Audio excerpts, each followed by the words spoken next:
L'orateur explique que le sujet le plus occulté de tous les temps est ce qu'on appelle aujourd'hui la sécrétion sacrée, qui était connue dans toutes les civilisations anciennes et toutes les formes de mysticisme, tant oriental qu'occidental. Il parle de l'importance de cette pratique et de cette connaissance, qui a été désignée par de nombreux noms, tels que le mariage alchimique, le lion vert, la prima materia, soma, l'huile du Christ, etc. Dans les textes religieux, elle est décrite comme la sécrétion sacrée. L'orateur mentionne l'herméticisme et la gnose pour décrire cette sécrétion, mais souligne que toutes les formes de mysticisme et de religion ont transmis cette connaissance secrète. Il explique le processus alchimique qui se produit lorsque cette sécrétion est utilisée consciemment pour l'ascension spirituelle. Il mentionne notamment la transmutation alchimique et le processus de spiritualisation de la matière et de matérialisation de l'esprit. Il fait référence à la table d'émeraude, un texte ésotérique hermétique qui décrit ce processus alchimique à l'intérieur du corps physique, mais précise que ce n'est pas le seul système spirituel à évoquer cette sécrétion sacrée. Il la compare également à la tradition yogique, où elle est connue sous les noms de Soma et Agni, représentant respectivement l'élément de l'eau et de feu.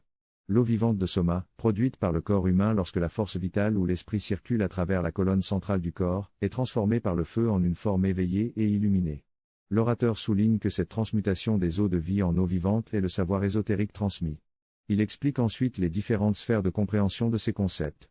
L'exotérique, où les enseignements sont pris au sens littéral, le mésotérique, où l'on commence à les comprendre plus profondément, et l'ésotérique, où l'on a une expérience directe et une connaissance directe de ces concepts, et où l'on fusionne avec sa propre divinité. En conclusion, l'orateur affirme que la sécrétion sacrée est le processus de devenir notre soi supérieur en forme physique.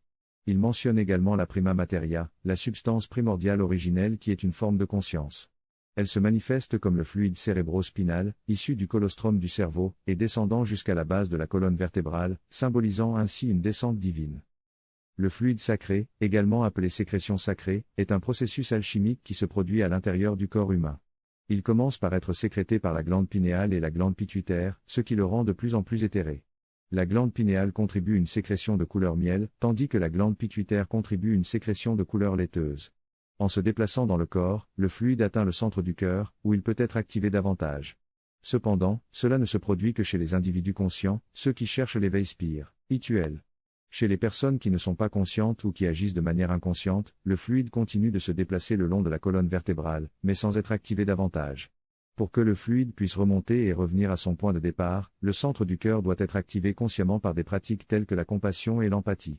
Le fluide contient toute l'information enregistrée lors de sa descente vers le bas et renferme en lui-même la matière et l'esprit, du plus bas au plus haut niveau de conscience.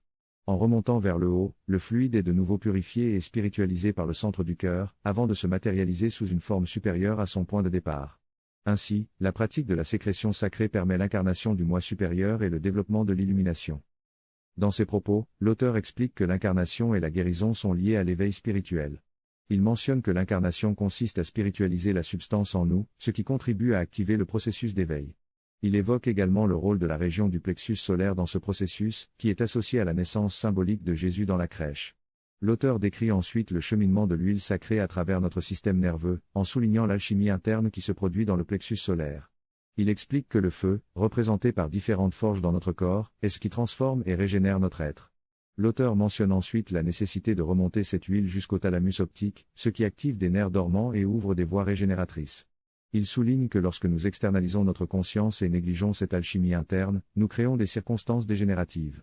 Il explique ensuite que pour remonter cette huile jusqu'au thalamus optique, nous devons adopter consciemment des actions de nature vibratoire élevée, comme bien manger, méditer, pratiquer la compassion, etc.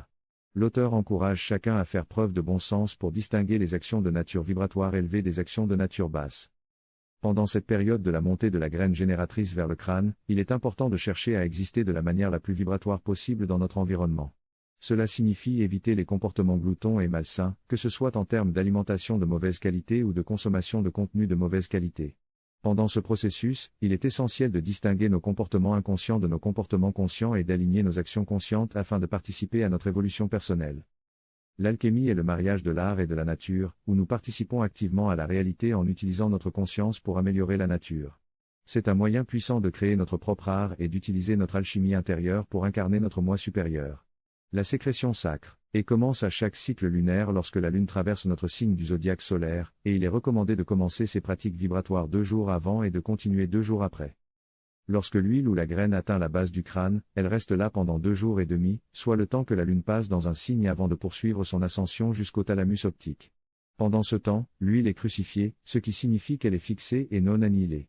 Elle subit un processus similaire à l'immersion dans le champ d'information des nerfs crâniens, qui sont le centre de connexion entre le cerveau et la moelle épinière. Après cette crucifixion, l'huile monte jusqu'au thalamus optique et devient alors ointe, marquant ainsi la réussite de ce cycle de sécrétion sacrée. Il y a 12 opportunités par an de participer à ce processus, qui se produit naturellement dans notre corps, mais qui devient une sécrétion sacrée lorsqu'on y participe consciemment. Il est crucial de mentionner que pendant cette période de 7 jours, la pointe de la langue doit être fixée au palais. C'est une étape essentielle pour activer tout le processus et aider à éveiller les nerfs crâniens.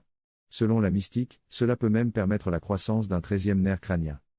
En résumé, pendant cette période de la montée de la sécrétion sacrée, il est important de choisir des activités et des comportements de haute vibration pour participer consciemment à notre évolution. Fixer la pointe de la langue au palais est essentiel pour activer tout le processus et permettre la montée de la sécrétion sacrée le long de la colonne vertébrale. L'auteur explique qu'il est important de participer à des actions qui se déroulent selon des voies régénératrices. Il espère ainsi réveiller ses chemins régénératifs. L'auteur encourage également les spectateurs à s'abonner à sa chaîne pour obtenir des conseils de guidance spirituelle à travers l'éveil spirituel vers des dimensions supérieures. La vidéo se termine par de la musique et des applaudissements.